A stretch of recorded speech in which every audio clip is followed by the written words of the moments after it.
of these issues that are being considered so negative under her tenure?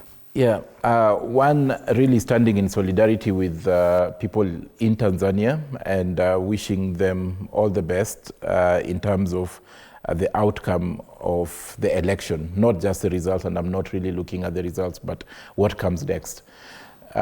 We've witnessed this regression in Tanzania in a long time, and I've been documenting. And one of the things that I say is that states don't take human rights groups seriously. In fact, every time we publish a report, they would want to punch holes and say, you did not approach us, you did not interview us and all that. But one of the things that we always go into the recommendations of saying is that if the regression, if the repression continues the way it is, then it may plunge the country into, serious, conflicts or the things that we are talking about or analyzing this morning. So my hope is that after this, Tanzania gets into a state of self-searching.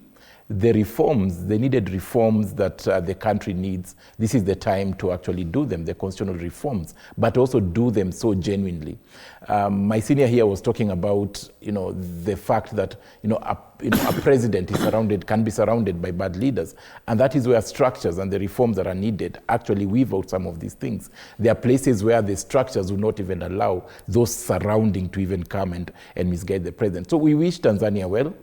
The human rights record in Tanzania has deteriorated. Amnesty has reported that. We would want to see a reversal of that. We would want to see political dissent respected. We would want to see freedom of peaceful assembly respected, freedom of association, freedom of expression. We would want to see right to life respected, people not just abducted. We would want to see an end to extrajudicial killings. We would want to see an end of incommunicado detention and fair trials. We would want to see freedom of movement of people in East Africa into Tanzania, but also of politicians in Tanzania around. We would want to see a human rights respecting society in Tanzania. So I think that is my wish for Tanzania. That is my wish for the leadership of Tanzania, that rights are respected, justice and accountability is also seen to be done. Thank you so much, Roland. Wakili, your final comment. Yeah, Fred,